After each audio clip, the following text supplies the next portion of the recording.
everybody. Greetings from Berlin. I'm gonna put my stuff right here, okay? So I've got Callum with me. We are out and about today. We just wanted to get out and enjoy the fresh air. And Callum wanted to go to Pret, so we went to the main station, and then just being in the main station, you can't help but notice the amount of refugees that are here, the very brave Ukrainian people who are just trying to pick up the pieces of their lives here in Berlin. Why did they have to stay where they were? Hmm? No, these men, why did they have to stay? Because there's a rule. They're not allowed to leave if they're between the ages of 18 and 60. They have to stay and fight.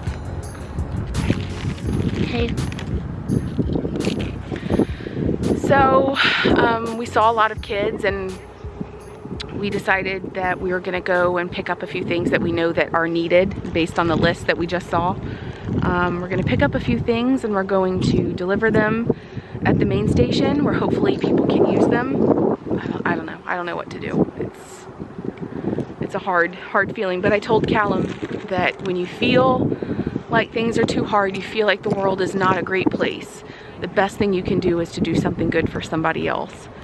So that's what we're gonna do. We're kind of sad, so we're going to do something good for somebody else, and that's what makes the world a better place. Callum, what is your Pret order? You go to Pret. What do you like to get? The halloumi falafel wrap. That's his go-to. He loves it. But then also with a bag of crisps, because that's what he likes. I'm so used to saying crisps at Pret in London that it's stuck. So, yeah. So we're outside, just hanging out. What's nice is with it just being the two of us, he can just hang out. We don't have to worry about like Elliot going in the water. And here we are to the Reichstag. Such a gorgeous building.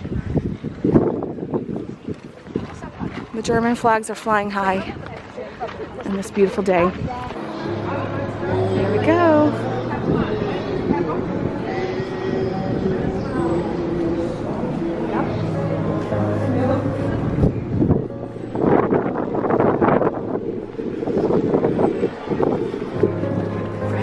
Gate, looking beautiful and radiant. Here's the American Embassy.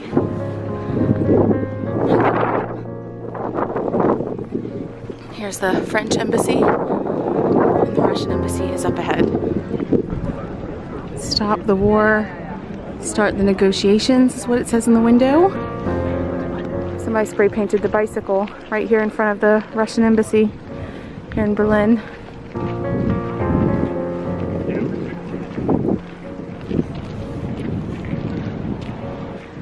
These are children's toys. This could have been your children's toys. No more war. Frieden für die Ukraine. And people lit candles, candles of peace and prayer. Slava Ukraina.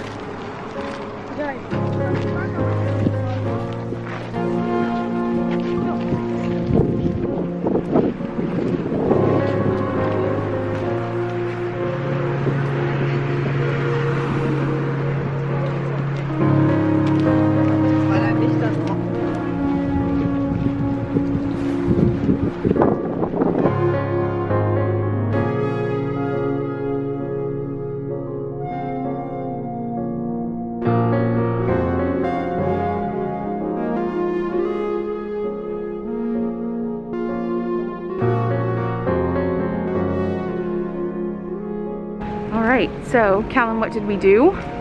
We buy some toys, and I buy the magnet. Yeah, Callum bought a magnet. And yeah, we picked up a few little toys to go along with the other stuff. So we're gonna go bring it. I like how my hair is. You like it all styled? Go cross this way, sweetie. Okay, we'll cross this way. They have the whole road in front of the Russian embassy closed. Interesting. Oh, it's really nice to be out. Yeah, so this was Callum's idea to bring some toys, because he said, Mom, they don't have anything. I said, I know, they had to leave most everything. So luckily a lot of people are donating the essentials, and we've provided diapers and stuff like that, but it's hard. It would be very, very difficult to leave everything behind. It's absolutely terrible. There are no words, no words. Callum, we are at the gate, the Brandenburg Gate. This is probably, I think, one of the most powerful places here in Germany. And it's really incredible to be here, knowing what's going on in the world and what this gate symbolizes and what it's endured. And yet here it is, standing strong, and it's really incredible. I'm just thinking about when I were in Ukraine and my dad would have to stay where Putin is attacking. And I don't want that. I know, buddy. Nobody wants that. Here we go. It might take ages to do all this way. I know. Isn't this amazing? Yeah, it's pretty amazing. It's pretty gorgeous. It is gorgeous. I love this gate. It's so amazing. Okay, so we're sitting here on a bench before we go to the station. Cal wanted to show These. the little bears that he got. We're sitting here right here in the shade between the Reichstag and the Bundestag right behind us. What was your thinking? Because this was your idea to get toys. Look, I know.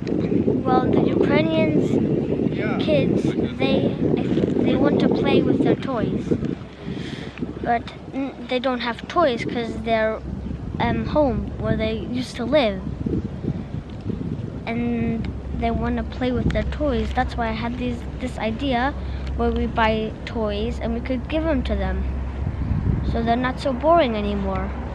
Yeah, so they don't get so bored. I think part of it too is you also made the comment that if this happened to you, you would miss your toys and you would miss things to play with. And I know that a lot of adults, this is why kids are amazing to me, because as adults we think about what kids need. You know, they need clothes to wear, they need food, they need things, and that's of course very important. But as a child, Callum was like, yeah, but kids also need toys. All right, here we are. So, you ready to do this? All right, let's go, bud. All right, Callum, so we're gonna head home. How are you feeling? You feel good? Yeah, so he gave stuff to the little ones that were like throwing tantrums, and the ones that were really bored and like starting to fuss a little bit. So we went up and gave toys.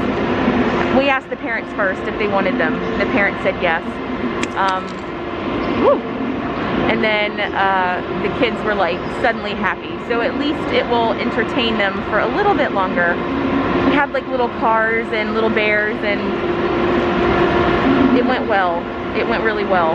So now we're gonna head home and we're gonna see your brother and your sister and Papa. I got an ice. Yeah, this one got an ice. Thanks for buying me ice cream, Mom. You're welcome, son. Thanks for hanging out with me today. We had a good day together. Good times. I'm more like your adventure kid. Yep. You're fun to hang out with. Okay, we're back home. I've got a minute to myself, and I just wanted to just let out some of what happened today. When I woke up today, I had no intention of it being what it was. I literally just said, hey, let's get out in the sunshine and do something. And Callum said, hey, let's go to Pret. Linnea was like, no. Once we got to the main station, it was a huge shift. Like, it was impossible to go and just not notice. I think sometimes where we live in Berlin, it's a very German area. We are very lucky to have space and trees and cobblestone roads with, you know, beautiful villas with a few families living in each villa. It's a different life than living in like Stadtmitte, where, you know, you've got loads of families around each other with like no private garden, what we have is a really nice, it's a really nice compromise for greener living and city living. But it also means that we're not directly in the city center. So I think because of that, you know, we know through the news and through social media that refugees are coming in, but we don't necessarily see them in our day-to-day lives because we're just a bit outside of the city. I'm sure that will change. You know, I'm sure that will change. Like Linnea's got a friend whose parents are Syrian refugees and have settled into the area and are wonderful. And Linnea's very good friends with their little girl. So when we got to the main station and we saw what was going on, we saw the volunteers. I mean, the well-orchestrated volunteers at the station that were just trying to like assist people and get people on trains and help people get off trains and like switch trains and help people getting booked with new train tickets for different things. I mean, it was really, really heartwarming to say the least. But I just, and we just saw so many people, moms with kids. It was so hard because I also saw myself in these moms, and I just thought, you know, the only difference between them and me is luck. And I saw them with, you know, their suitcases and the minimal belongings that they could take with them on a train. And I can't even imagine what their journeys have been like. Very few men, because Ukrainian men are supposed to stay back. So, I mean, that brings a whole different element. A lot of people who said goodbye, perhaps for the final time, and these mothers that are starting new lives with nothing. So Calum and I were walking around, and there was like a list, like a donation list of things that were urgent, like urgently needed things, because down in the station they had almost like a store where moms, anyone could come and get what they needed. I told Calum, I was like, why don't we go and get some of these things, and then we'll come bring them back whenever we come back to the station on our way home. Calum was like, well, if I were a kid, I'd be really sad about leaving my toys, and I'd be really bored not having anything to play with. We picked out small little teddy bears, and we picked out like some little cars, just little cars and things. And I kept thinking, what would my kids like to play with? Calum and I kind of walked around the station, and when we saw like little kids that were waiting, that were kind of like melting down just because they had been waiting and they were bored, I asked the mom, is it okay if we can give them a toy, and let the mom choose what she wanted for her child? And then Calum gave the toy. Nothing was ever given that would have been a burden to them.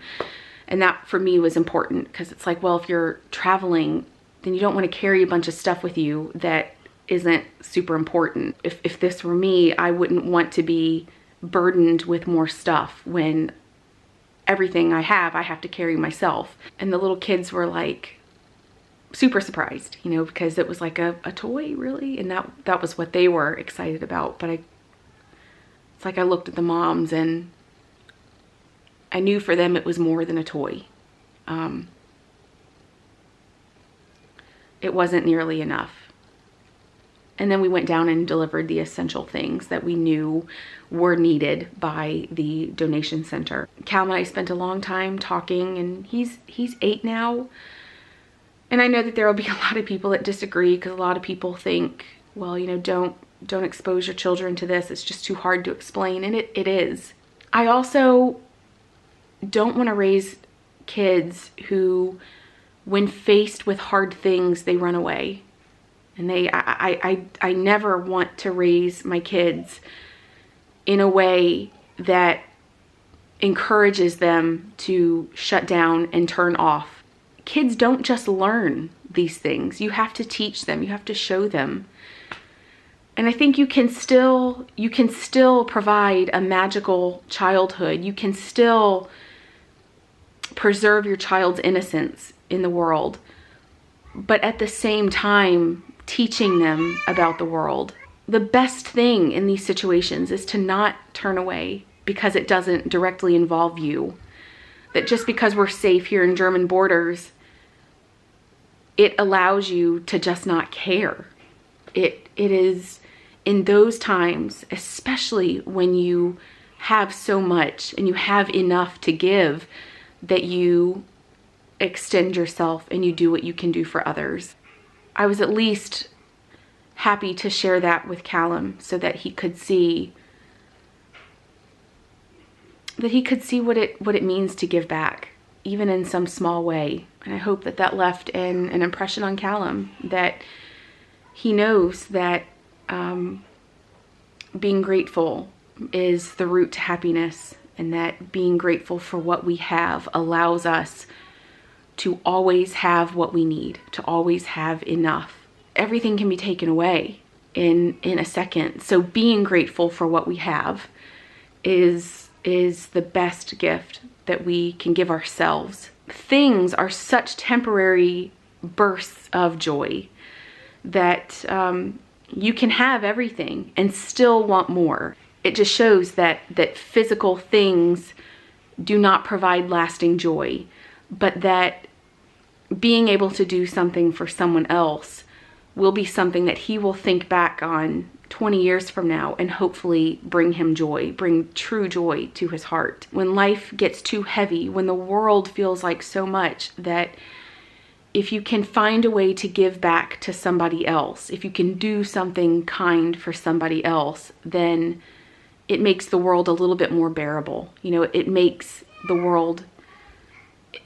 the world joy. And that what we were seeing in the train station of all these people coming together to help was exactly that. That people who can't fix the major political problems in the world, but they're helping in this immediate time of need and providing joy in a way that helps people get what they need and where they need to go. It was heavy. It was heavy for sure. But it was necessary. I'm really, really proud that my son just wanted to help. I don't think we'll ever forget that.